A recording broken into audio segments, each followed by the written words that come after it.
बिस्मिल्लाहिर्रहमानिर्रहीम। अस्सलामु अलैकुम नाज़रीन मोहतरम, आप देख रहे हैं आज तक न्यूज़ और मैं हूँ समी। इससे पहले आप इस दास्तान की 13 किस्सा सुन चुके हैं और अब 14 किस्त मुलाहिज़ा फरमाएं।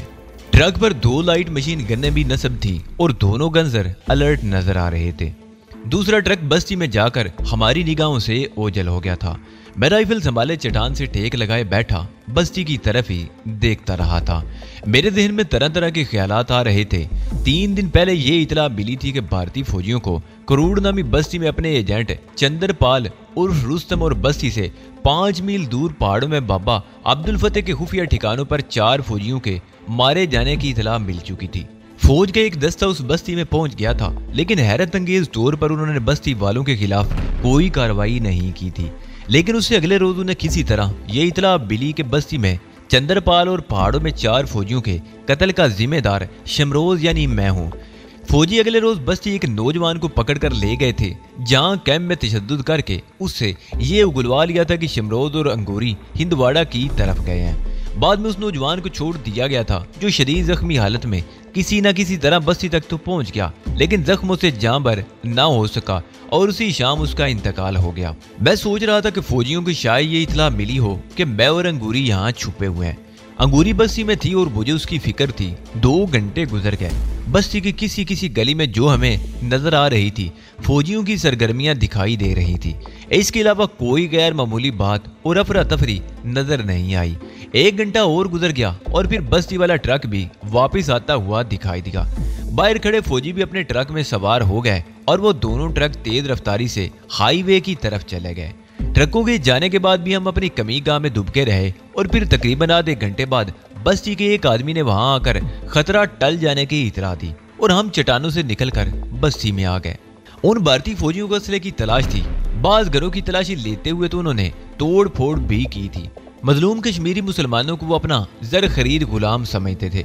उनके साथ बदतमीजी और हकारत से पेश आना मामूल की बात थी और बेचारे कश्मीरी अच्छे दिनों की उम्मीद पर ये सब कुछ बर्दाश्त कर रहे थे।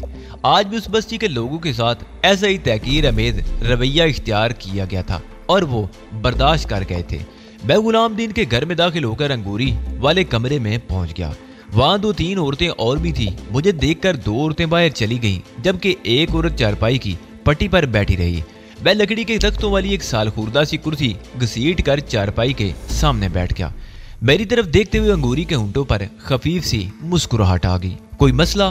मैंने सवालिया निगाहों से अंगूरी की तरफ देखा। नहीं, उसने मुस्कुराते हुए जवाब दिया। 2 फौजी इस कमरे में भी आए थे। अलमारियों का सामान फैलाकर चले गए। उसने एक तरफ इशारा किया। मैंने पहली मर्तबा बाईं तरफ देखा था। वहां दीवार में 2 हजमी अलमारियां बनी हुई थी, जिनमें कपड़े वगैरह थे जो अब संभाल लिए गए थे। इसके अलावा अंगूरी ने बात जारी रखी। उन्होंने मुझे भी चारपाई से उठा दिया था और बिस्तर का गद्दा वगैरह उठाकर देखा था कि यहाँ मैंने कोई मशीन गन वगैरह तो नहीं छुपा रखी। हम बातें कर रहे थे, गुलाम दीन भी आ गया और हम भारतीय फौजियों की उस कार्रवाई पर तबसरा करने लगे। 15 दिन गुजर गए। डॉक्टर सैफुल्लाह की तवज्जो से अंगूरी के सीने का जख्म ठीक हो चुका था। अब बुखार भी बिल्कुल नहीं था, लेकिन कमजोरी इस कदर बढ़ गई थी कि अंगूरी सहारे के बगैर चंद कदम से ज्यादा नहीं चल सकती थी। हमें एक और हफ्ता मजीद पांदल में ही गुजारना पड़ा। इसी दौरान इधर उधर के कुछ हालात की खबर मिलती रही। एक अहम इतला ये थी कि कमांडर मुहिबुल्लाह और कमांडर रशीद ने मुश्तरका तौर पर कार्रवाई करते हुए श्रीनगर के करीब बुड़गाम के एक बड़े फौजी कैंप पर हमला करके उसे तबाह कर दिया था। उस कार्रवाई में 6 मुजाहिदीन शहीद हुए थे, जबकि एक कर्नल और एक मेजर समेत 20 भारतीय फौजी जहन्नुम का ईंधन बने थे। हमें पांदल में आए हुए तकरीबन 1 महीना होने वाला था। मैं बेकार पड़े पड़े उकता गया था। अंगूरी भी अब बिल्कुल ठीक थी और अब हम वहां से जाना चाहते थे। हमने गुलाम दीन और बस्ती के दूसरे लोगों की मेहमान नवाजी और मोहब्बतों का शुक्रिया अदा किया और अगले रोज सुबह सवेरे बस्ती से रुखसत हो गए। उस वक्त दिन का उजाला भी नहीं फैला था। सुरमई धुंध लगा सा था। बस्ती से निकलकर खुबानियों वाले बाग से होते हुए हम पहाड़ियों की तरफ जा रहे थे, जहां से एक रास्ता सोपुर की तरफ निकलता था। ये कोई बाकायदा रास्ता नहीं था, ट्रैक सा था। उस रास्ते पर सिर्फ खच्चर ही चल सकते थे या जिन लोगों के पास मोटरसाइकिलें होती वो शॉर्टकट के ख्याल से ये रास्ता इख्तियार करते। लड़कपन में कई मरतबा पांदल और सोपुर के दरमियान मैं सफर कर चुका था। इन पहाड़ों के रास्तों से तो मैं अपने हाथ की लकीरों की तरह वाकिफ था। इसलिए यहाँ भूल जाने का कोई अंदेशा ना था और इसलिए मैं असल रास्ता छोड़कर यहाँ पहाड़ियों में तंग सी पगडंडियों पर चल रहा था। अंगूरी भी मेरे साथ ही चल रही थी। किसी वक्त वो पीछे रह जाती तो मुझे थोड़ी देर के लिए रुक जाना पड़ता। दिन की रोशनी फैल रही थी और फिर धूप भी निकल आई। धूप की वजह से हमें कोई परेशानी नहीं हुई क्योंकि इन पहाड़ों पर चनार, चीड़ और दूसरे दरख्तों की बहुतायत थी। सोपुर का फासला 18 मील से ज्यादा नहीं था और मेरा ख्याल था कि हम दोपहर तक वहां पहुंच जाएंगे। हमने धूप तेज होने तक खासा फासला तय कर लिया था। अंगूरी थक कर एक छोटी सी नदी के करीब बैठ गई। उसने चंद घूंट पानी पिया और फिर मेरी तरफ देखते हुए बोली, मुझे भूख लग रही है बड़े जोर की। क्या? मैंने उसे घूरा। रवाना होने से पहले तो तुमने 2 रोटियां खाई थी, वो हजम हो गई। अंगूरी मुस्कुराई। पोटली खोलो, कुछ खाए बगैर मैं आगे नहीं जा सकती। मैं उसके करीब ही बैठ गया। अंगूरी के लिए थोड़ी देर आराम कर लेना भी जरूरी था। वो तवील बीमारी से उठी थी और पहाड़ों में मुसलसल चलते रहने से उसकी तबीयत दोबारा खराब हो सकती थी। मैंने पोटली खोल ली। 4 मोटी मोटी रोटियां, उनके साथ भेड़ के गोश्त के तले हुए कतले भी थे। हमने एक एक रोटी खाई, कुछ गोश्त भी बचा लिया। मैंने पोटली बांधकर राइफल की नाल पर लटका ली और इसी तरह तकरीबन आधे घंटे बाद हम दोबारा चल पड़े। ठहर ठहर कर चलते हुए 2 बजे के करीब हमें एक बार फिर रुक जाना पड़ा। यहाँ पर एक चश्मे के करीब बैठकर हमने बची हुई रोटी खाई। जिस जगह हम बैठे थे वहां से 2 फरलांग आगे बारामुल्ला को इंदवाड़ा से मिलाने वाली हाईवे थी और उस हाईवे के दूसरी तरफ कुछ ही फासले पर मेरा कस्बा सोपुर था। उस हाईवे पर उन दोनों शहरों के दरमियान बसों और जीपों का ट्रैफिक जारी रहता था और फौजी गाड़ियां भी गश्त करती रहती थी।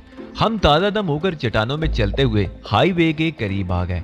इस तरह एक फौजी ट्रक और जीप तेज रफ्तारी से गुजरते हुए नजर आए। मेरा दिल तो चाहा कि फायर खोल दूं, लेकिन कोई फायदा ना होता। हम महज 2 राइफलों से उनका कुछ बिगाड़ ना सकते थे। अलबत्ता ये जरूर हो जाता कि हम उन दरिंदों के घेरे में आ जाते और वो हमें गोलियों से छीलनी कर देते। जीप और ट्रक काफी दूर निकल जाने के बाद मैंने एक बार फिर मोहताज निगाहों से दाएं बाएं देखा और चट्टानों से निकलकर तेजी से दौड़ते हुए सड़क पार करके दूसरी तरफ की चट्टानों में पहुंच गए और हम तेज तेज कदम उठाते हुए चलने लगे। उस तरफ छोटी पहाड़ियां थी जो सब्जे से ढकी हुई थी। मैंने अंगूरी का हाथ पकड़ रखा था और हम मुसलसल बुलंदी की तरफ जा रहे थे। पहाड़ियों पर चिनार के दरख्तों के नीचे पहुंचकर हम रुक गए और दूसरी तरफ देखते ही मेरा दिल उछल कर हल्क में आ गया। नशेब में तकरीबन 2 मील के फासले पर मेरा गांव था। सोपुर के कस्बे में जगह जगह से स्याह धुएं के बादल उठ रहे थे। सोपुर जल रहा था, मेरा गांव जल रहा था, मेरा कश्मीर जल रहा था। मैं अपनी जगह पर खड़े खड़े लड़खड़ा गया। मुझे यूं लग रहा था जैसे मेरे इर्द गिर्द पहाड़ियों और चनार चीड़ के दरख्त बड़ी तेजी से गर्दिश कर रहे हों। अंगूरी ने मेरा हाथ पकड़कर मुझे एक पत्थर पर बिठा दिया। मैंने अपना सर दोनों हाथों में थाम रखा था। अंगूरी मेरे कंधे पर हाथ रखे खड़ी थी। कई मिनट बाद मेरे आवाज बहाल हो सके थे और फिजा में गर गर की आवाज सुनकर मैं चौंक गया और सर उठाकर इधर उधर देखने लगा। अंगूरी भी मुतजस्सिस निगाहों से इधर उधर देख रही थी। वो देखो, उसने एक तरफ इशारा किया। मैंने गर्दन घुमाकर उस तरफ देखा जिस जगह से हमने सड़क पार की थी। वहां से तकरीबन 2 मील आगे एक रेली सड़क हमारे कस्बे की तरफ मुड़ती थी और उस सड़क पर 4 फौजी ट्रक और 2 जीपें नजर आ रही थी। उनका रुख कस्बे से हाईवे की तरफ था, जिसका मतलब था कि वहशी दरिंदे सोपुर में अपनी कार्रवाई मुकम्मल करने के बाद वापस जा रहे थे। चंद मिनट बाद जीपें और ट्रक चट्टानों के पीछे हमारी निगाहों से ओझल हो चुके थे, मगर फिजा में गर की आवाज बदस्तूर सुनाई दे रही थी। वहशी भेड़िए, मेरे मुंह से गुर्राहट सी निकली। मेरी मुट्ठियां भींच गई थी। अंगूरी ने दोनों हाथ मेरे कंधों पर रख दिए और फिर उसके हाथ फैलते हुए मेरी बाहों में आ गए। मैंने झुका हुआ सर उठाकर उसकी तरफ देखा। उसकी आंखें नम मालूम थी। हौसला रखो शमरोज, वो मेरे चेहरे पर नजरें जमाते हुए बोली।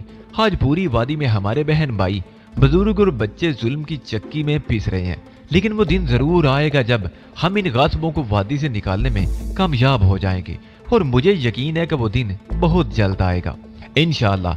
मैं कहते हुए अपनी जगह से उठ गया और कस्बे की तरफ देखने लगा। कई जगहों से स्याह धुआं उठता हुआ नजर आ रहा था, जिसका मतलब था कि उन शैतानों ने जी भरकर तबाही मचाई थी। पिछले चंद महीनों के दौरान सोपुर दूसरी मर्तबा अहिंसा के पुजारियों के हाथों तबाही और बर्बादी का निशाना बना था। मैंने फौजी ट्रकों को वापस जाते हुए देखा था और मेरा अंदाजा था कि उन वहशियों ने सुबह सवेरे कस्बे पर हल्ला बोला होगा और अब अपनी कार्रवाई मुकम्मल करने के बाद वापस जा रहे थे। मैं अंगूरी का हाथ पकड़कर नशेब में उतरने लगा। मेरा ख्याल है हमने 250-300 गज का फासला तय किया होगा। उस वक्त हम चंद बड़े बड़े पत्थरों की आड़ में थे। उनके ऊपर से घूमकर जैसे ही दूसरी तरफ पहुंचे, एक तरफ से छोटे छोटे पत्थर लुढ़कने की आवाज सुनाई दी। मैंने उस तरफ देखा और उसके साथ ही उछल पड़ा। एक दौड़ता हुआ आदमी चट्टानों के पीछे गायब हो गया था। मैंने उसकी सिर्फ एक झलक देखी थी। मैंने अंगूरी को वहीं रुकने का इशारा किया और उस तरफ दौड़ लगा दी। चट्टान के दूसरी तरफ वो आदमी नजर आ गया जो कद आदम पौधों में छुपने की कोशिश कर रहा था। रुक जाओ वरना गोली मार दूंगा, मैं उसके पीछे दौड़ता हुआ चीखा। उस शख्स के बारे में मेरा पहला ख्याल ये था कि शायद वो भारतीय फौज का कोई मुखबर होगा जिसने कस्बे में मुजाहिदीन की मौजूदगी की इतला दी होगी और अब यहाँ छुपा अपनी फराम करदा इतला का नतीजा देख रहा होगा। मैं एक बार फिर चीखा तो वो शख्स रुक गया। उसने दोनों हाथ गर्दन पर रख लिए। मैं राइफल ताने उसके पीछे पहुंच गया। कौन हो तुम? मैंने घुराते हुए कहा। मेरी तरफ घूम जाओ और अगर चालाकी दिखाने की कोशिश की तो भून के रख दूंगा। वो शख्स आहिस्ता आहिस्ता मेरी तरफ घूम गया। उसका चेहरा देखते ही मैं उछल पड़ा। वो हमारे कस्बे का 1.5 उम्र मोची बरकत अली था। यूं तो कस्बे में 3-4 मोची थे मगर बरकत अली हमारे मोहल्ले का था, इसलिए मैं उसे पहचान गया। चाचा तुम? मेरे मुंह से हैरत ज़दा सी आवाज निकली। तुम यहाँ क्या कर रहे हो? ओह! बरकत अली के मुंह से गहरा सांस निकल गया। मैं तो समझा था कि वो खूनख्वार भेड़िए इस तरफ भी आ गए हैं। आओ मेरे साथ आओ। बरकत अली के बारे में मुझे कोई शुबा नहीं था। मैंने राइफल नीचे कर ली। 2 मिनट बाद अंगूरी भी इस तरफ आ गई। वो भी उलझी हुई नजरों से चाचा बरकत अली को देख रही थी। ये सब क्या है चाचा, और तुम यहाँ क्या कर रहे हो? मैंने बरकत अली की तरफ सवालिया नजरों से देखा।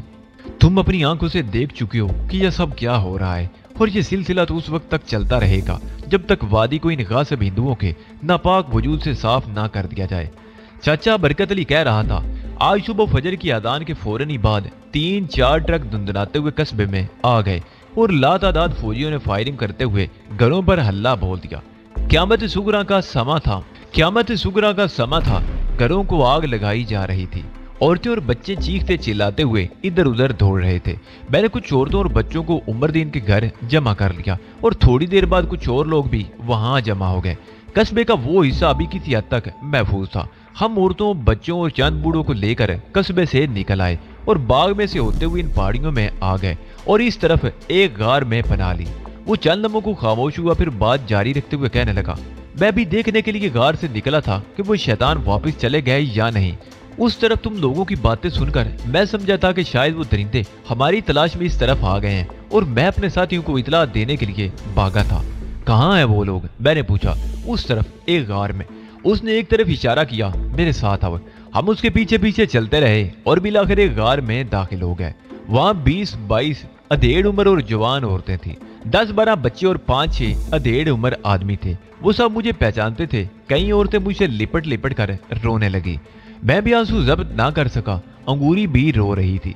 तकरीबन आधे घंटे बाद हम उन औरतों और बच्चों को लेकर गार से रवाना हो गए और कस्बे तक पहुंचने में भी हमें आधे घंटे से ज्यादा नहीं लगा। कस्बे की हालत देखकर मैं कांप उठा। आधे से ज्यादा मकानात तबाह कर दिए गए थे।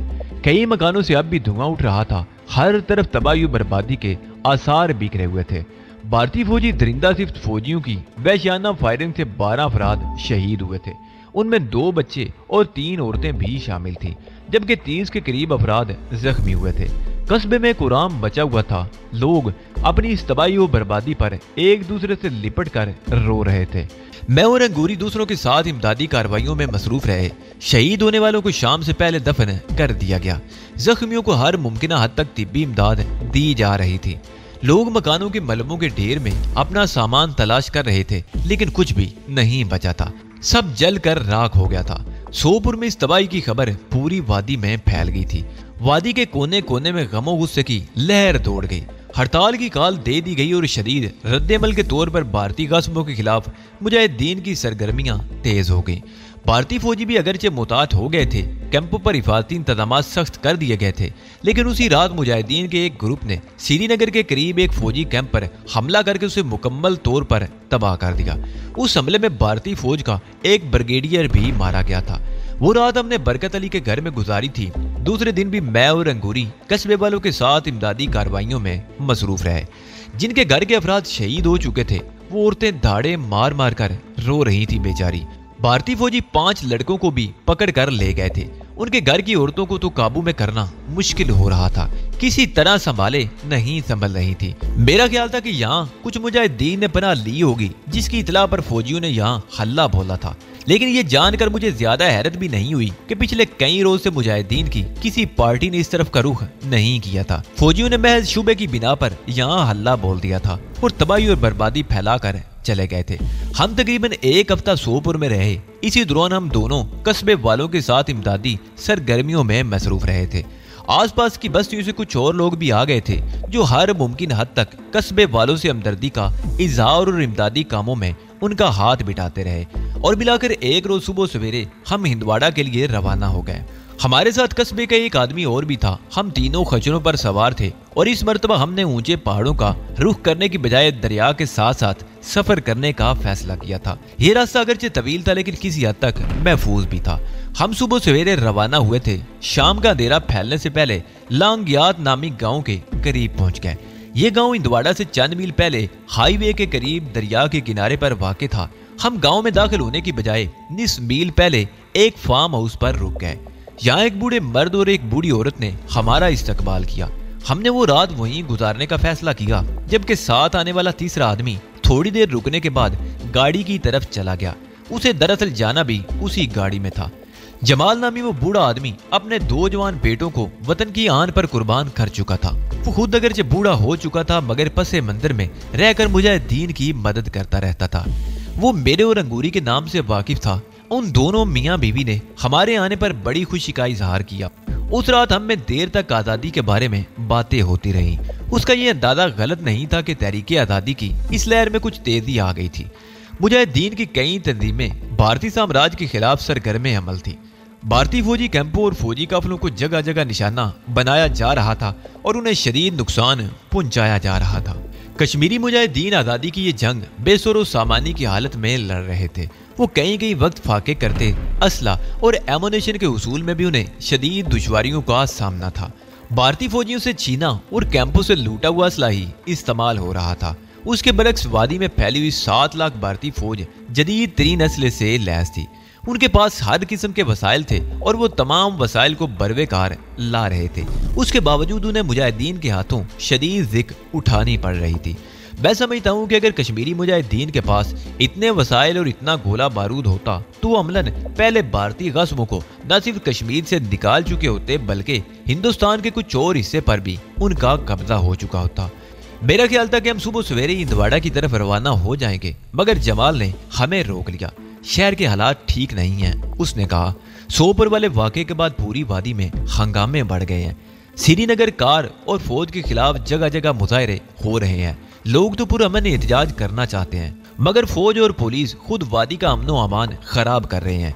मुजाहिरीन को देखते ही गोली चला दी जाती है। बेगुनाह नौजवानों को पकड़कर उन पर इस कदर तशद्दुद किया जाता है कि वो जिंदगी भर के लिए मफलूज होकर रह जाते हैं। वो चंद लम्हों को खामोश हुआ, फिर बात जारी रखते हुए कहने लगा, अजनबियों को किसी शहर में ज्यादा मुश्किलात पेश आ सकती हैं, इसलिए मेरा मशवरा है कि तुम लोग 2-3 दिन यहीं रहो। हालात पुरसुकून हो जाएं तो चले जाना। हिंदवाड़ा मेरे लिए अजनबी नहीं है, मैंने जवाब दिया। उस वादी का कोई भी गोशा मेरे लिए अजनबी नहीं। वैसे हिंदवाड़ा में अंगूरी की खाला है, हम उन्हीं के यहाँ जाएंगे। फिर भी मेरा मशवरा है कि तुम लोग 2-3 दिन यहीं रुक जाओ। जमालदीन ने इसरार किया, तुम जैसे नौजवान हमारा सरमाया है। तुम लोगों से तो कश्मीरी आवाम ने बहुत सी उम्मीदें बांध रखी हैं। मैं नहीं चाहता कि हंगामों में तुम्हें कोई नुकसान पहुंचे, इसलिए ठीक है। मैंने गहरा सांस लेते हुए उसकी बात काट दी। आप कहते हैं तो हम रुक जाते हैं। मैंने अंगूरी की तरफ देखा, उसने भी इस बात में सर हिलाया। सुबह गाड़ी से 2 अधेड़ उम्र आदमी और 2-3 औरतें भी आ गई। 2 औरतें तो अधेड़ उम्र थीं, तीसरी की उम्र 25 और 30 के दरमियान रही होगी। ये लोग आते ही खेतों में काम में मसरूफ हो गए। अंगूरी भी सकीना नामी उस जवान औरत के साथ खेतों की तरफ चली गई थी। मैं जमाल के साथ साथ घूमता उसके काम में हाथ भी बटाता रहा और बातें भी होती रहीं। अगले 3 दिनों में कोई गैर मामूली बात नहीं हुई। अलबत्ता इंदवाड़ा से मिलने वाली खबरों से पता चलता था कि वहाँ पहले जैसे हंगामे नहीं रहे थे, ताहम कशीदगी पाई जाती थी। एक दिन मजीद फार्म हाउस में रुकने के बाद हम सुबह सवेरे गाँव के लिए रवाना हो गए। खच्चर और राइफलें हमने जमाल के पास छोड़ दी थी। खच्चर तो वहीं रहते, अलबत्ता राइफलें हमें हिंदवाड़ा पहुंचा दी जाती। जमाल के यहाँ रहते हुए हमने कपड़े भी बदल लिए थे। मैंने जमाल का एक जोड़ा पहन लिया था और उसकी बीवी ने अंगूरी को अपना एक जोड़ा दे दिया था जो उसके जिस्म पर खासा ढीला था। लांगियात के लारी अड्डे पर हमें तकरीबन 1 घंटा इंतजार करना पड़ा। हमारी तरह कुछ और लोग भी बस के इंतजार में खड़े थे। बारामूला की तरफ से आने वाली बस खचाखच भरी हुई थी, मगर कुछ मुसाफिरों के उतर जाने से हमें बस में सवार होने का मौका मिल गया।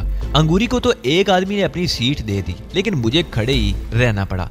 मुसाफिरों की रश की वजह से मेरा दम घुटा जा रहा था। ये मुख्तसर सा सफर 45 मिनट में तय हुआ। बस जैसे ही इंदवाड़ा के लारी अड्डे पर रुकी, दर्जन भर फौजियों ने उसे घेर लिया। मुसाफिर एक एक करके उतरते रहे। फौजी बड़ी गहरी नजरों से बस से उतरने वाले मुसाफिरों का जायजा ले रहे थे। मेरा ख्याल है उन्हें किसी खास आदमी की तलाश थी। मैंने बस में ही सूरत-ए-हाल का जायजा लगा लिया था और अंगूरी के करीब झुककर उसके कान में सरगोशी करते हुए बताया कि हमें यहाँ से किस तरफ निकलना है। बस के आधे मुसाफिर उतर चुके थे। मैंने अंगूरी का हाथ पकड़ दिया और उसे सहारा देकर नीचे उतारा, और वो इस तरह झुकी जा रही थी जैसे बहुत बीमार हो और अपने पैरों पर खड़े न हुआ जा रहा हो। एक फौजी जो शायद सेकंड लेफ्टिनेंट था, गहरी नजरों से हमारी तरफ देख रहा था और फिर वो तेज तेज कदम उठाता हुआ हमारे करीब आ गया। उसके हाथ में रिवॉल्वर था। मेरे दिल की धड़कन तेज हो गई। ए, तुम रुक जाओ, सेकंड लेफ्टिनेंट ने तहमकाना लहजे में कहा और हमारा रास्ता रोक के खड़ा हो गया। वो गहरी नजरों से मेरा जायजा ले रहा था। फिर उसकी नजरें अंगूरी की तरफ उठ गई। अंगूरी ने चादर इस तरह ओढ़ रखी थी कि उसका पूरा जिस्म ढका हुआ था और चेहरा भी छुपा हुआ था। लेफ्टिनेंट ने उसके चेहरे पर से चादर हटा दी। मैं आगे बढ़ा तो उसने रिवॉल्वर तान दिया। अपनी जगह पर खड़े रहो और हरकत मत करना। उसके हल्क से गुर्राहट सी निकली। 2 और फौजी मेरे करीब आ गए थे। उन दोनों ने मुझे अपनी सब मशीन गनों की जद में ले लिया। लेफ्टिनेंट अंगूरी की तरफ मुतवज्जो हो गया। अंगूरी का चेहरा एकदम पीला हो गया था और वो वाकई बरसों की बीमार नजर आ रही थी। कौन हो तुम, कहां से आए हो और यहाँ कहां जाना है? लेफ्टिनेंट ने मेरे चेहरे पर नजरें जमाते हुए पूछा। लंगियात से आए हैं जी, मैंने जवाब दिया। ये मेरी खालाजाद है, बीमार है, इसे डॉक्टर के पास ले जा रहा हूँ। दवाई लेकर हम वापस चले जाएंगे। लेफ्टिनेंट ने एक फौजी को इशारा किया। वो आगे बढ़कर मेरी तलाशी लेने लगा और फिर सीधा होकर नफी में सारी ला दिया। और तुमने अपने लिबास में क्या छुपा रखा है? लेफ्टिनेंट ने अंगूरी को घूरा। लेफ्टिनेंट शायद खुद उसकी तलाशी लेना चाहता था, लेकिन मैं किसी किस्म की परवाह किए बगैर तेजी से सामने आ गया। इसकी तलाशी लेनी है तो किसी लेडी सर्चर को बुलाओ, मैंने बेखौफी से कहा। तुम इसे हाथ नहीं लगा सकते, इससे दूर रहो। लेफ्टिनेंट का चेहरा एकदम सुर्ख हो गया, लेकिन उससे पहले कि वो कोई कदम उठाता, आसपास के लोग करीब आने लगे। लोगों को करीब आते देखकर और उनके तेवर देखकर लेफ्टिनेंट के चेहरे के तासरात बदल गए। उसने एक फौजी को इशारा किया। वो तेज तेज कदम उठाता हुआ एक तरफ चला गया। चंद मिनट बाद उस फौजी के साथ 3 पुलिस एहलकार वहां पहुंच गए। उनमें से एक औरत थी। लेफ्टिनेंट का इशारा पाकर लेडी कांस्टेबल आगे बढ़कर अंगूरी की तलाशी लेने लगी और फिर सीधी होकर खड़ी हो गई।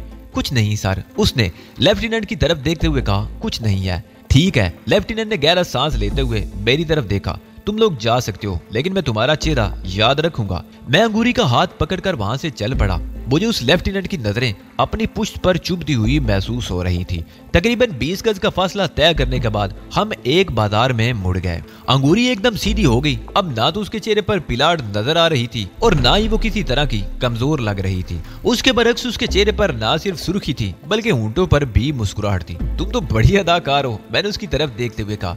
वहां तो यूं लग रहा है जैसे अभी बेहोश होकर गिर पड़ोगी। अगर अदाकारी ना करती तो हम वहां से आसानी से ना निकल सकते, उसने मुस्कुराते हुए जवाब दिया।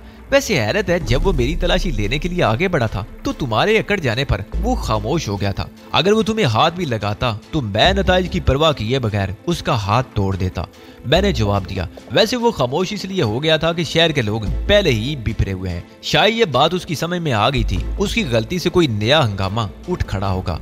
शहर की फिजा में कशीदगी नुमायां थी। जगह जगह फौजी ट्रक खड़े थे जिन पर मशीन गन्ने नस्ब थी। पुलिस की मुसल्ला पार्टियां भी गश्त कर रही थी। हम बाजार से निकलकर एक गली में दाखिल हो गए और फिर गलियों ही गलियों में चलते रहे। तकरीबन आधे घंटे बाद अंगूरी एक जगह रुक गई। हमारे सामने 3 गलियां थी जो हाथ की उंगलियों की तरह फैली हुई थी।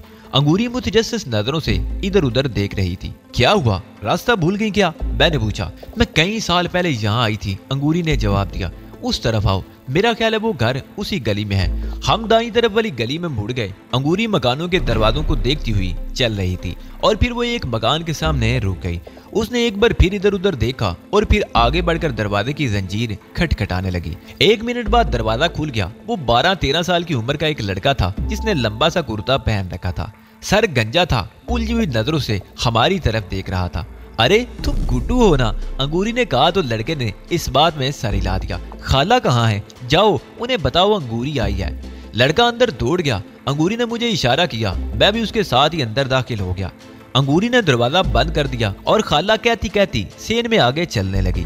मैं दरवाजे के करीब अपनी जगह पर खड़ा रहा। चंद सेकंड बाद ही कमरे से एक अधेड़ उम्र बारी बरकम औरत बरामद हुई और एक झटके से रुक गई, जैसे जमीन ने उसके पैर पकड़ लिए हों। वो पलक झपके बगैर बेहिस्सो हरकत खड़ी अंगूरी की तरफ देखे जा रही थी। लगता था जैसे उस पर सख्ता तारी हो गया हो। और फिर वो मेरी बेटी कहते हुए दौड़कर अंगूरी से लिपट गई। वो दोनों धाड़े मार मार कर रो रही थी। इसी दौरान घर के दूसरे अफराद भी कमरों से निकल आए थे। उनमें एक जवान लड़की और एक बहुत बूढ़ी औरत थी। झुर्रियों ने उसके चेहरे पर बकरी का जाला सा बुन रखा था। वो भी बारी बारी अंगूरी से लिपट कर रोने लगी। वो 9 उम्र गंजा लड़का करीब खड़ा हैरत से उनकी तरफ देख रहा था। बड़ा रिकत अमेज मंजर था। मेरा दिल भी भर आया, आंखें भीग गई, मगर मैंने आंसू जब्त कर लिए। मां के इंतकाल के बाद अंगूरी की अपने किसी करीबी रिश्तेदार से पहली मुलाकात थी। जब्त के सारे बंधन टूट गए थे और वह फूट फूट कर रो रही थी। खाला ने मुझे दरवाजे के करीब खड़े देखा तो चौंक सी गई। अंगूरी ने अपने आप को संभालने की कोशिश करते हुए मेरे बारे में बताया। खाला मेरे करीब आ गई, सर पर प्यार से हाथ फेरा और मुझे एक कमरे में ले गई जो बैठक के तौर पर सजा हुआ था। सर पर प्यार से हाथ फेरा और मुझे एक कमरे में ले गई जो बैठक के तौर पर सजा हुआ था। फर्श पर गहरे रंग का नमदा सजा हुआ था। 3 कुर्सियां भी पड़ी हुई थी। एक दीवार के करीब नमदे पर चौड़े कशन रखे हुए थे। दीवारों पर तगरे भी लगे हुए थे। खाला मुझे कमरे में छोड़कर चली गई। वो गंजा लड़का गुड्डू मेरे पास एक कुर्सी पर बैठकर बातें करने लगा। उसकी ये बात सुनकर मैं चौंक गया कि 3 दिन पहले भारतीय फौजी गली के एक मकान से एक लड़के को पकड़ कर ले गए थे। उसके बारे में अभी तक पता नहीं चला कि वो उसे कहाँ ले गए थे। शमरोज के बारे में कुछ बताने की जरूरत नहीं, खालू मुश्ताक ने कहा। इसका नाम ही इसका तफसीली तारुफ है और वादी में इसके नाम के साथ तुम्हारे नाम की बाज़गश्त भी गूंज रही है।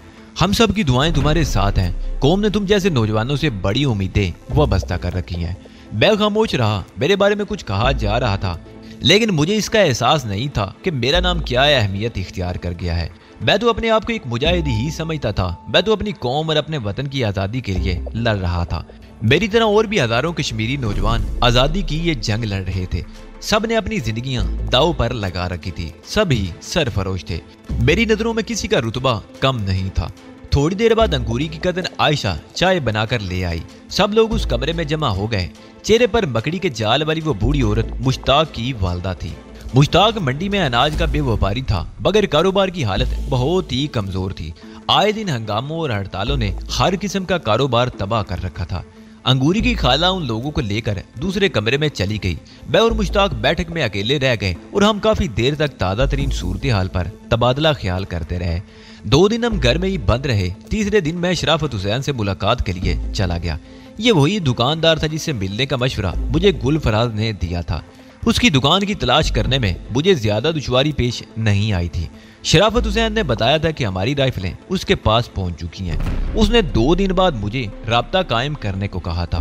मैं वापस आ रहा था कि शहर में अचानक ही हंगामे शुरू हो गए। एक आदमी से पता चला कि चंद रोज पहले फौजी मुश्ताक के पड़ोस से जिस नौजवान को उठाकर ले गए थे उसे तशद्दुद करके शहीद कर दिया गया था और उसकी लाश एक सड़क पर पड़ी हुई मिली थी।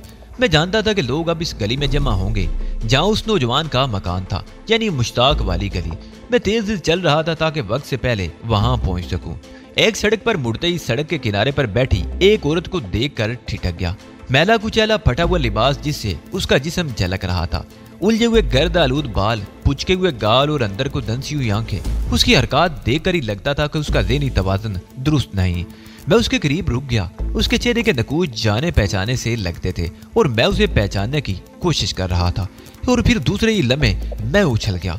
मैंने उसे पहचान लिया था। वो मेरी बहन ज़ैनब थी जिसे कई महीने पहले सोपुर पर हमले के दौरान भारतीय फौजी उठा कर ले गए थे। मुझे अपनी आंखों पर यकीन नहीं आ रहा था, लेकिन हकीकत को जुटलाना मेरे इख्तियार में ना था। वो ज़ैनब ही थी। मुझ पर सख्ते की सी कैफियत तारी हो रही थी। सोचने समझने की तमाम कुव्वतें सल्ब हो चुकी थी। मेरे होंठ कब कपा रहे थे और टांगों में भी जैसे खड़ा रहने की ताकत ना थी। मैं कई लम्हों तक पलक झपके बगैर उसकी तरफ देखता रहा, जबकि उसने एक मर्तबा भी मेरी तरफ नहीं देखा था। उसे शायद एहसास ही नहीं था कि कोई उसके करीब आ खड़ा है, और वो एक हाथ से शहादत वाली उंगली से आड़ी तिरछी लकीरें खींचने के बाद वो हथेली फेर कर सारी लकीरें मिटा देती और लकीरें खींचने का अमल दोबारा शुरू कर देती। साथ ही वो बार बार हंस भी रही थी। ज़ैनब, मेरे कपकपाते होंठों से सरसराती हुई आवाज निकली और मैं एक घुटना टेक कर उसके सामने बैठ गया। ज़ैनब, इधर देख, मेरी तरफ, मैं हूँ तुम्हारा शिमरोद। मैं कहते हुए उसका हाथ पकड़ लिया। ए हट! उसने मेरा हाथ झटक दिया और इस तरह हाथ उठाया जैसे थप्पड़ मारना चाहती हो, लेकिन उसका हाथ रुक गया और मेरी तरफ वो देखने लगी। मैं कांप उठा। उसकी वीरान आंखों में मुकम्मल अजनबियत थी। वो चंद में मुझे घूरती रही, फिर कह के लगाने लगी और फिर अचानक ही मुट्ठी भर मिट्टी उठाकर अपने सर पर डाल दी। ये क्या कर रही हो? मैंने उसका हाथ पकड़ लिया। मुझे पहचानो ज़ैनब, मैं तुम्हारा भाई हूँ। होश में आओ ज़ैनब, वो कह के लगाते हुए अपना हाथ छुड़ाने की कोशिश करती रही। मैं समझ गया कि वो मुकम्मल ज़हनी तौर पर मफलूज हो चुकी थी। वो तो शायद अपने आप को भी पहचानती नहीं थी। आसपास से गुजरते हुए लोग हमारी तरफ देख रहे थे। एक 1.5 उम्र आदमी हमारे करीब रुक गया। क्यों परेशान कर रहे हो बेचारी को? इसे छोड़ दो इसके हाल पर, उसने मेरी तरफ देखते हुए कहा। उसके लहजे में सरदर्द थी। मैं इसे परेशान नहीं कर रहा, ये मेरी बहन ज़ैनब है। मैंने सर उठाकर उस शख्स की तरफ देखा। क्या? वो उछल पड़ा। तुम्हारी बहन? उसके लहजे में शदीद हैरत थी। ये तो पिछले 3 महीनों से इस शहर में है। कभी इस सड़क पर नजर आती है और कभी दूसरी सड़क पर। लोग तरस खाकर इसे कुछ न कुछ खाने को दे देते हैं, और तुम कह रहे हो कि ये तुम्हारी बहन है? पहले कहाँ थे तुम? वो शख्स मुझे इस तरह घूर रहा था जैसे मेरी बात का यकीन ना कर रहा हो। मेरा नाम शमरोद है और मैं एक मुजाहिद हूँ, मैंने जवाब दिया। चंद महीने पहले भारतीय फौजियों ने हमारे गांव सोपर पर हमला कर दिया था। मेरे माँ बाप और एक बहन शहीद हो गए थे और इसे वो दरिंदे उठाकर ले गए थे। मैं इसे तलाश करता रहा मगर इसका सुराग नहीं मिला। मैं 2 दिन पहले यहाँ आया हूँ और इत्तफाक से ये मुझे मिल गई। सोपुर? वो शख्स मेरे चेहरे पर नजरें जमाते हुए बोला। क्या नाम बताया तुमने? शमरोद, मैंने जवाब दिया।